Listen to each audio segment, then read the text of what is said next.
নমস্কার, লক্ষ্মীপুর টাইমসের পক্ষ থেকে আপনাদেরকে জানাই স্বাগতম। খবর পড়ছি প্রণীতা দাস।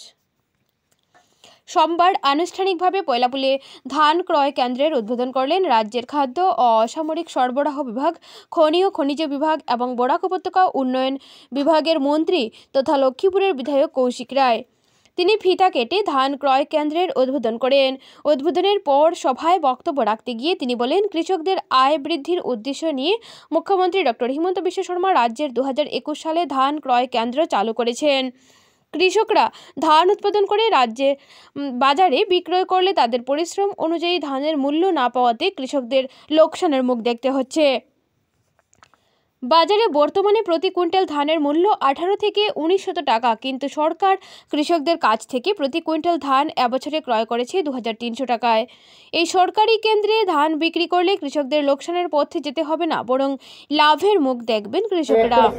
এবারের সমস্ত কাছাড় জেলায় 4টি ধান ক্রয় কেন্দ্র চালু করেছে সরকার। তাছাড়া জেলা কৃষি আধিকারিক ডক্টর আব্দুল রাজাক আহমেদ বক্তব্য রাখতে গিয়ে বলেন, জেলায় 1,07,000 কৃষক রয়েছেন। তারা 1,72,175 হেক্টর জমিতে শাল ধান চাষ করে 280,000 মেট্রিক টন ধান উৎপাদন করেছেন।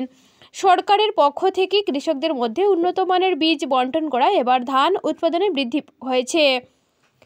অনুষ্ঠানে মন্ত্রী কৌশিক রায় ছাড়াও বিশেষ অতিথি হিসেবে উপস্থিত ছিলেন লক্ষ্মীপুর কো ডিস্ট্রিক্ট কমিশনার ধ্রুবজ্যোতি পাঠক, লক্ষ্মীপুর পৌরসভার চেয়ারম্যান মৃণাল কান্তি দাস, কমিশনার গুঞ্জন কর, লক্ষ্মীপুর কো ডিস্ট্রিক্ট খাদ্য ও অসামরিক সরবরাহ আধিকারিক কৈলাস গোড়া, জেলা কৃষি নোডেল অফিসার রাহুল চক্রবর্তী সহ অন্যান্যরা।